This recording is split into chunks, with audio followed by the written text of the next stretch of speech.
পশ্চিমবাংলা চষে বেড়াচ্ছি শুধু একটাই কারণে, এবার আমাদের পরিবর্তন চাই।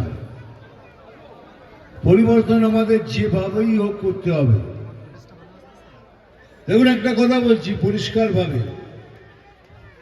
গায়ে পড়ে আমরা কারোর সাথে ঝগড়া করব না, গায়ে পড়ে ঝগড়া করব না, কিন্তু কেউ যদি আমাদের সাথে যেভাবে ব্যবহার করবে আমরা তাদের সাথে ঠিক সেইভাবে ব্যবহার করব।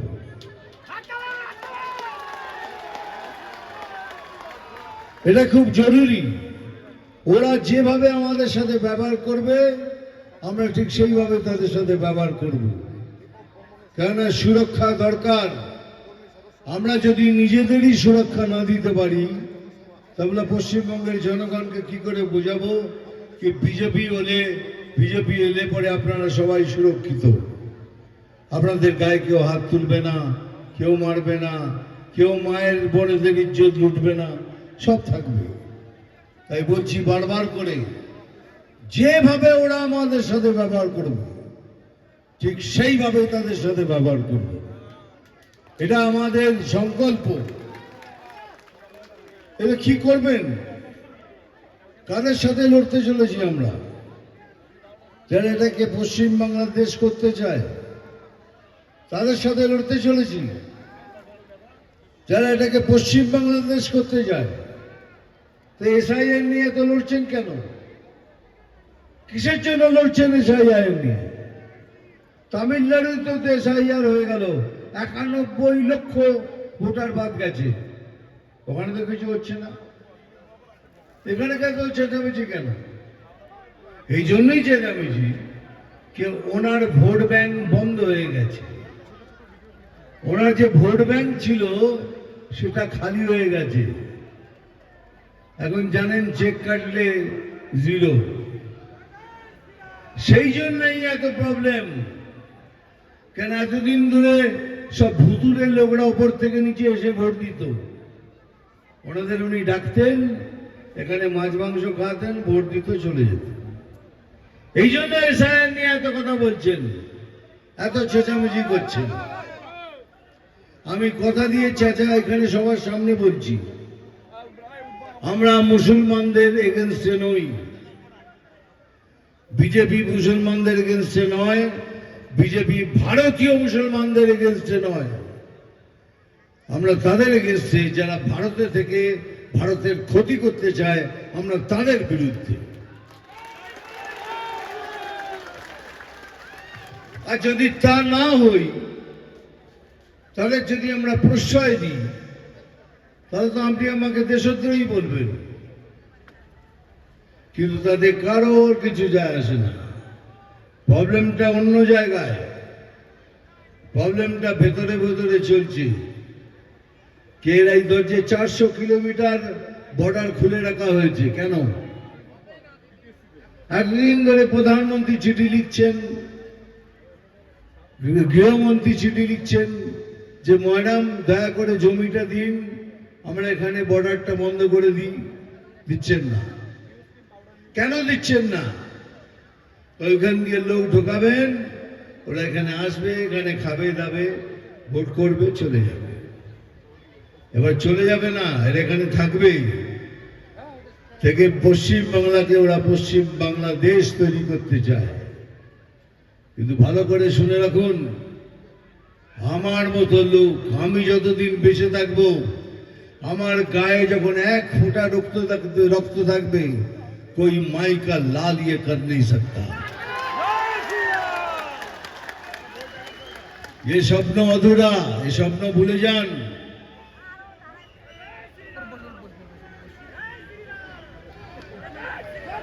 एक चुप हो जाओगे तो कुछ बोलूंगा। हाँ सर, बोलिए सर। थोड़ा चुप हो जाओ भैया। हाँ ठीक है, थैंक यू वेरी मच। কথা হচ্ছে কি করেছেন আপনারা পশ্চিমবঙ্গের জন্য? এত উন্নয়ন করেছি, এই করেছি, তাই করেছি। কি উন্নয়ন করেছেন? 50 টাকা দিয়ে বেকার ভাতা চোকাচ্ছেন। 1 কোটি বেকারকে দান করিয়ে দিয়েছেন। ইজ্জতে দিতেন, গরিবের মতো সব লাইন দিয়ে দাঁড়িয়ে আছে 50 টাকা পাওয়ার জন্য। টাকা দেওয়াটার আমি এগেনস্টে নই, খুব ভালো করছেন, কিন্তু এতে তো পরিচয় পাওয়া যাচ্ছে পশ্চিমবঙ্গের অবস্থা কি। পশ্চিমবঙ্গে কত বেকার এর থেকে তো বোঝা যাচ্ছে। কেন হবে না বেকার? 6,688টা কোম্পানি পশ্চিমবঙ্গ থেকে চলে গেছে। 6,688টা কোম্পানি পশ্চিমবঙ্গ থেকে চলে গেছে। কেন চলে গেছে? बोले यहाँ हम लोग बिजनेस नहीं कर सकते, यहाँ हर बात में कट मानी देना पड़ता है, हर बात पे पैसा चाहिए, हमको नहीं करना है। আমি নিজে কতজনের সাথে কথা বলেছি, चलो ना भाई, बोलो सर उस दिन आएंगे जिस दिन पश्चिम बंगाल में बीजेपी सरकार आएगी, उस दिन हम लोग सब बिजनेसमैन फिर से बंगाल में आ जाएंगे और ये होगा, ये मैं दावे से कह रहा हूं होगा। पश्चिम बंगाल में जिस दिन बीजेपी सरकार आई उस दिन से देखना एक एक करके बड़ी बड़ी कंपनियां सब आती जाएगी। तो किस उन्नयन की बात कर रहे हैं? पढ़ाई में देखिए, हमारे यहाँ 50,000 हमारे কাছে गवर्नमेंट स्कूल আছে, তাতে কোনো স্কুলের টিচার নেই। কোথাও একটা টিচার আছে, সে 5টা ক্লাস নেয়, সব সাবজেক্ট নিজে পড়ায়। এই হলো স্কুলের অবস্থা। কিন্তু ওনার কাছে ক্লাবে পয়সা দেওয়ার জন্য পয়সা আছে। আদিবাসী স্কুলে একটা টিচার নেই, তো আদিবাসীদের আপনি কি পড়াবেন? কেন ওদের বাড়তে দিচ্ছেন না? এই জন্যই আপনি তাদের অস্বীকৃত রাখতে চান कि আপনি যত মিথ্যে কথা বলেন তা যেন সহজে ওটা বুঝে যায়। যদি দেখেন 165 কোটি টাকা দিলে এই স্কুলের সমস্ত প্রবলেম সলভ হয়ে যাবে। अरे बाप रे बाप, क्या हो क्या रहा है इधर यार?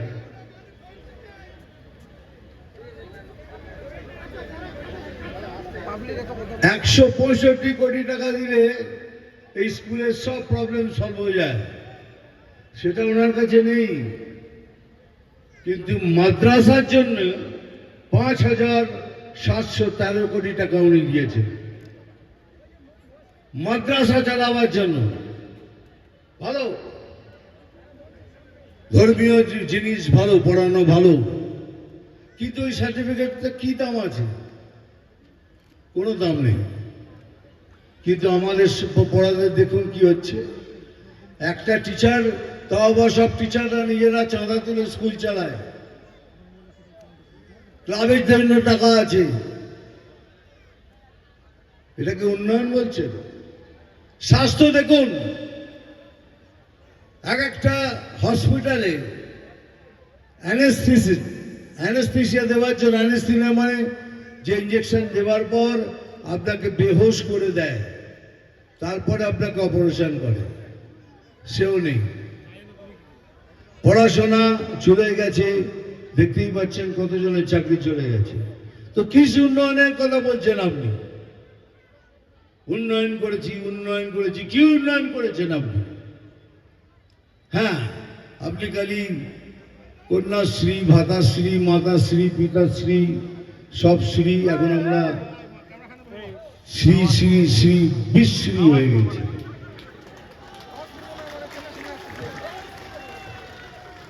আর এতগুলো ভাতা, আমরা সবাই নেতা হয়ে গেছি।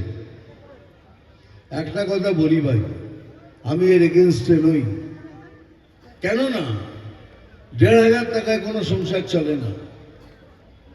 আপনি অন্য স্টেটে দেখুন, অন্য রাজ্যে অলরেডি 3,000 টাকা করে সবাইকে দেওয়া হচ্ছে বিজেপি সরকারের যতগুলো রাজ্য চলছে। এখন যদি এখানে আমরা দিই তাহলে বলবো আমাদের কপি করছি, সেই জন্য দিচ্ছি। 'না কিন্তু যেদিন সরকার হবে আপনি 3,000 টাকা পাবেন। তো কি করেছেন, কি দেখাচ্ছেন আমরা এই করেছি তাই করেছি? সব থেকে কষ্ট হয় কখন জানেন? যখন মনে হয় এই আমাদের পশ্চিমবাংলা, যে বাংলায় জন্মগ্রহণ করেছি, এত কষ্ট করে বড় হয়েছি, সেখানেই যখন আপনাদের সবাইকে দেখি তখন খুব কষ্ট পাই। কারণ আমার জীবনে একটাই স্বপ্ন, আমি রাজনীতি করি না, আমি মানুষ নীতি করি। আমি মনে করি আমি মানুষের যদি কিছু যদি না করতে পারি, তো এত বড় নাম কেন ভগবান দিল আমায়? আমাকে পদ্মভূষণ করে দিল, আমাকে দাদা সাহেব ফালকে অ্যাওয়ার্ড দিল, তিনটি রাষ্ট্রীয় পুরস্কার দিল। ভগবান কেন দিল? কিছু করার জন্য দিয়েছে, সেই চেষ্টাই করে যাচ্ছি।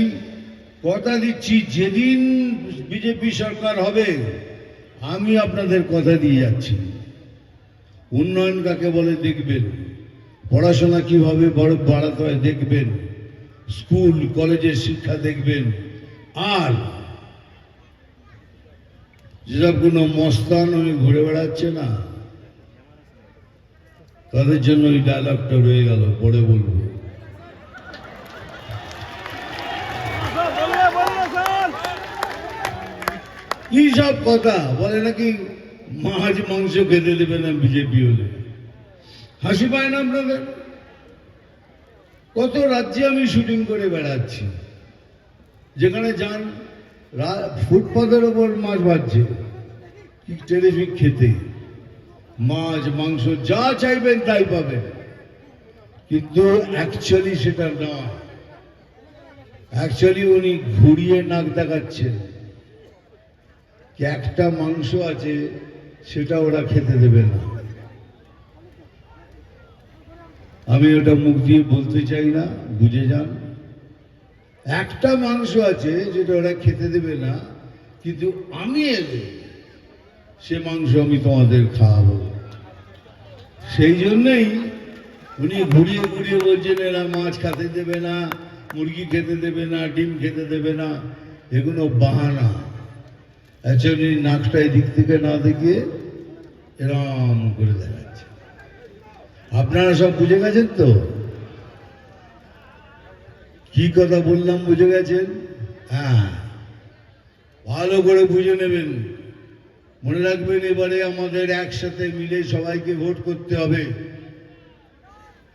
একসাথে এক ছাতার নিচে এসে ভোট করতে হবে। এবারে সরকার যেন বিজেপি সরকার হয়, তাহলেই সব অ্যাকচুয়াল পরিবর্তন হবে। আর যদি না করতে পারেন, তার থেকে দুর্ভাগ্য আর কিছু হতে পারে না। কিন্তু আমি জানি এবারে হবে, এবারে পরিবর্তন হবে হবে হবে হবে। আপনারা খালি একজোট হয়ে এক ছাতার নিচে এসে ভোট করবেন, সেইটা সব থেকে ইম্পর্টেন্ট। আপনারা এক ছাতার নিচে এসে সবাই মিলে একসাথে ভোট করবেন। এই সরকার বদলাবে, আমাদের সরকার আসবে।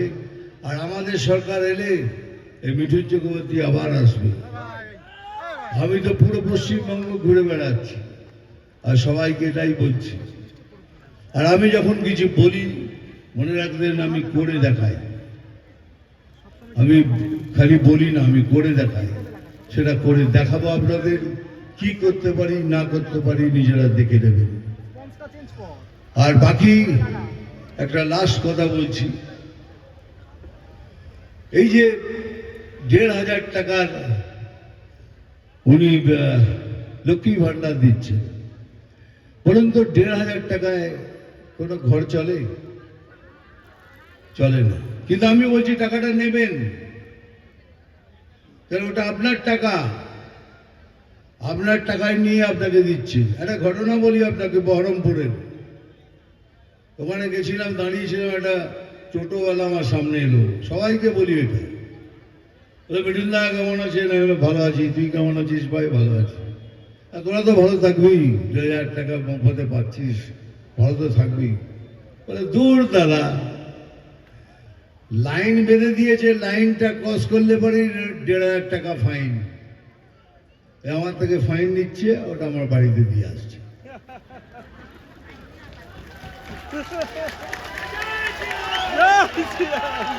এটা দারুণ ব্রেন করে খেলেছে। কিন্তু আমার কথা হচ্ছে 1,500 টাকায় আপনার বাড়িতে যদি আপনার ছেলে, তার যদি বিবেক থাকে, সে যদি কোনো দুর্নীতি করতে না চায়, তার কি হবে? সে তো কষ্টে বেকার হয়ে ঘুরে বেড়াবে। আপনার স্বামী, আপনার শ্বশুর যদি অসুখ করে, কি করবেন? 1,500 টাকায় হবে? ঘর চলবে? চলবে না। কিন্তু দেখুন, প্রধানমন্ত্রী সাহেব 5 লক্ষ টাকা আয়ুষ্মান ভারত সবার জন্য করে দিয়েছে। আয়ুষ্মান ভারত সবার জন্যে, সে আপনি টিএমসি হন, আপনি কংগ্রেস হন, আপনি কমিউনিস্ট হন, আপনি হিন্দু হন, আপনি মুসলমান হন, যে কেউ ভারতবাসীর জন্য 5 লক্ষ টাকা আয়ুষ্মান ভারতে উনি করে দিয়েছিলেন। কিন্তু এই ম্যাডাম, উনি ওটা করতে দিচ্ছেন না, নিতে দিচ্ছেন না। আর ওই আয়ুষ্মান ভারত শুধু পশ্চিমবঙ্গে নয়, ভারতের যে কোনো মেডিকেল হসপিটালে গিয়ে আপনি কাজ পাবেন। এখানে গাড়ি করে করে ভেলোরে যাচ্ছেন, ওখানে পয়সা দিতে হচ্ছে, টাটাতে যাচ্ছেন, দিতে হচ্ছে। কিন্তু যদি আয়ুষ্মান ভারত করে নিতেন, তাহলে কোনো খরচাই হতো না। কিন্তু করতে দিচ্ছেন না কেন? প্রধানমন্ত্রীর নাম হয়ে যাবে। বিশ্বকর্মা যোজনা, সেটাও করতে দিচ্ছে। नो प्रॉब्लम, कोई बात नहीं, हम करके दिखाएंगे तो जरूर। এটা তো করে আমরা দেখাবোই দেখাবো। ভালো থাকবেন। আর একটা কথা বলে রাখি, আমার কথায় বিশ্বাস করবেন, আমি ফালতু কোনোদিন কোনো প্রমিস করি না। আবার আমি এখানে ফিরে আসব। এখানকার জন্য যা যা দরকার সব কিছু প্রমিস করে যাচ্ছি, আমি করব। দাদা তো করবেই, দাদা তো করবেই। আর দাদার পেছনে আমি দাঁড়িয়ে থাকবো। দাদা অ্যাকচুয়ালি আমার ক্যান্ডিডেট, আমার ক্যান্ডিডেট। জয় শ্রীরাম। কেন বলছি এটা? এটা বলার কারণ হলো কি, আমরা সবাই মিলে কাজ করব, একসাথে নিয়ে দাঁড়াবো, আমরা লড়বো, সেই সংকল্প নিলাম। ভালো থাকবে। ডায়লগ তো বলতেই হবে, ভুলে গেছি। ভালো তুই মনে করিয়ে দিলি। হ্যাঁ, তুই মনে করে দিলি, ভালো। আমি ভুলে গেছিলাম ডায়লগ। ডায়লগ বলতে হবে, পুরোটা বলবো না, পুরোটা বলবো না, বাকিটা তোমরা বলবে।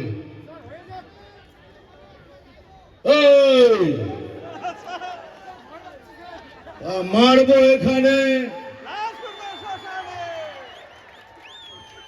আবার বল, মারবো এখানে। আমি জল ঢোড়াও নই, বেলে বড়াও নই, আমি জাত গোখরো। আমি বেলে বড়াও নই, জল ঢোড়াও নই, আমি জাত গোখরো। এখন শুধু দুধ কলা খাই।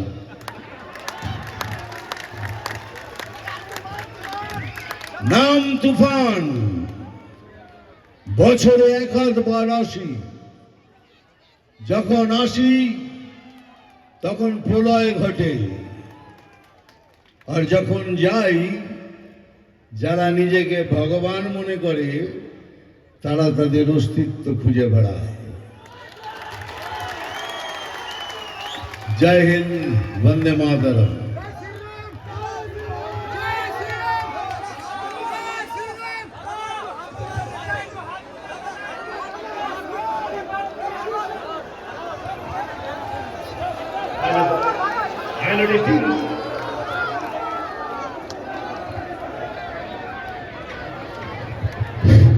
আপনারা